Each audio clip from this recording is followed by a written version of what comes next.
So, I was speaking to our 2D lead, Josh Schneider, about the character designs for Bravehearts. We looked at his final design next to its 3D model, and we were surprised at how exact and strong the translation was from 2D to 3D. We laughed because it doesn't always turn out this way. Sometimes a great concept artist can make a really cool design, only to have that design and its appeal get lost in translation. Like, what's really the problem here? The short answer? It is treacherously easy to draw something that can't be made in a 3D space. An expression of lines will sometimes defy an expression in planes. No matter how good the 3D artist is, the design can't function as it does in a 2D drawing, especially when it also has to move. So what can a concept artist do to create a design that translates well?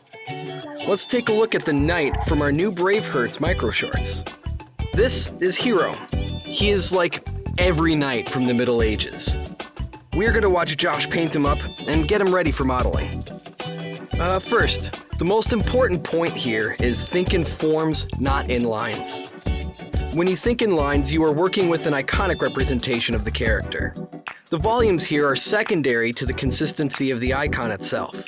This works against the end goal of recreating the design in 3D. This doesn't mean you can't work in lines, but the focus must be in service of realizing accurate volumes. Our next consideration.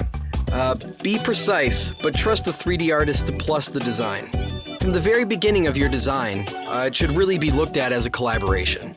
You want to iron out everything that is important to the character and define the range of acceptable detail for the style of the character. From there, the CG artist can and must interpret your design to a certain degree. Get the design out and in front of the CG artist. That CG artist will be able to tell you what's going to be a headache and hard to rig. And you can amend that design to better avoid pinch points later on in the process. Have a conversation. Get the best version of the character approved before anyone touches a 3D scene.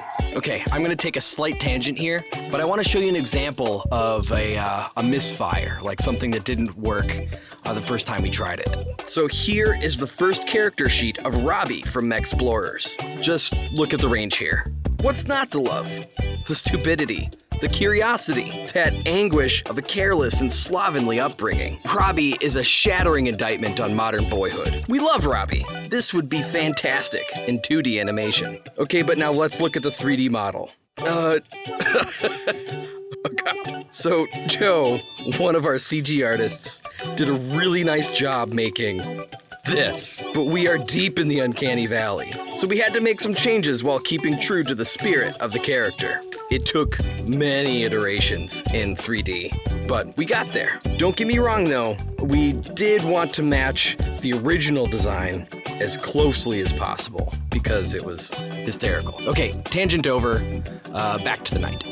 All right, next, make sure your big gestures and forms work first. In other words, don't get sucked into the details. One, tiny details usually don't have an impact unless you are really close up to the character, and extra detail risks not even being seen. Two, if you don't have a good structure, then your work on the details won't matter, or they'll translate poorly. As a designer, your impact will come from a strong visual language of silhouette and key expressions. These larger forms do a lot of work, and this may cut down on the detail you choose to even show. Okay, this next one's not as obvious, but pose the character to inform the range of motion. Do a character sheet, even if it is rough. You want to do this to show how the character moves. This gives the CG artist advance notice of the things they will have to consider when rigging. It is also a way for you to test your forms, to see if the more iconic components of your design still hold up when in motion. If you can't draw it or be consistent in 2D, don't expect your CG counterpart to read your mind. This next point depends on how much time you have for your design, but you want to render it like you want the 3D render to look. This helps the CG artist think about the range of materiality found on the character, and how much detail is appropriate for the given style. Choosing a rendering style that closely resembles the finished look of the character will inherently keep you from drawing lines where there should be forms. So finally, here's the finished hero design, again side by side with the 3D model. The success of this translation into 3D came from the willingness of the concept designer to take a moment and think precisely about the volumes and proportions of the character. They added only the most essential details and created a strong enough design that small tweaks made by the CG artist wouldn't betray the original work. So avoid making a Robbie you'll later regret. If you found this helpful, give us a thumbs up. You can watch our medieval heroes here on our new Make Original Bravehearts. You can also see Robbie on MECHSPLORERS there as well. He's remarkably better looking now.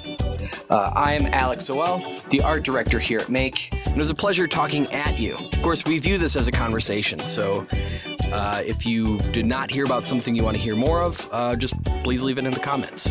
All right, take care.